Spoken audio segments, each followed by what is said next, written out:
नमस्कार। आज मैं लोक कलाकारों की एकाग्रता की बात करूंगी, ध्यान की बात करूंगी, स्पिरिचुअल विज़न की बात करूंगी। आप देख रहे हैं विशाल कैनवास हैं, आप परिचित हैं, पहले वीडियो देख चुके हैं। दुलारी देवी जी हैं, पद्मश्री हैं ये। आप रेखाओं का तारतम्य देखिए, रेखाओं का लालित्य देखिए। यही जब कलर से निकल के आएगा तो ये जो इनका रिदम है रेखाओं का, वो फैंटास्टिक हो जाएगा। तो ये है लोक कला की आत्मा। ये टिकुली शैली है, कला है।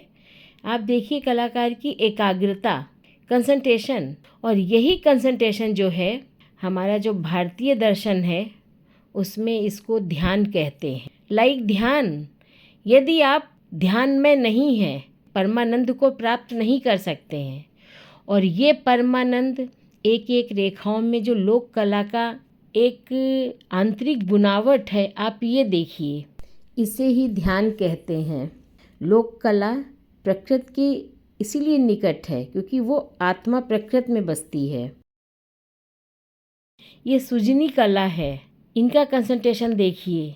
एकाग्रता ही हमारी लोक कलाओं की जान है, आत्मा है। कितनी बड़ी बड़ी विभीषिकाओं को झेल लिया है और कला सर्वोपरि रही है, खासतौर से बिहार।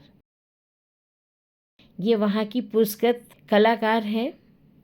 पर्टिकुलर आज मैं नाम की बात नहीं कर रही हूँ, आज मैं कलाकार के ध्यान की बात कर रही हूँ, कंसंट्रेशन की बात कर रही हूँ। ये देखिए, तो ये जब तक आप एकाग्र नहीं हैं, आपका क्रिएटिव विज़न नहीं है, आर्टिस्टिक दृष्टि नहीं है, तो आप काम कर ही नहीं सकते हैं।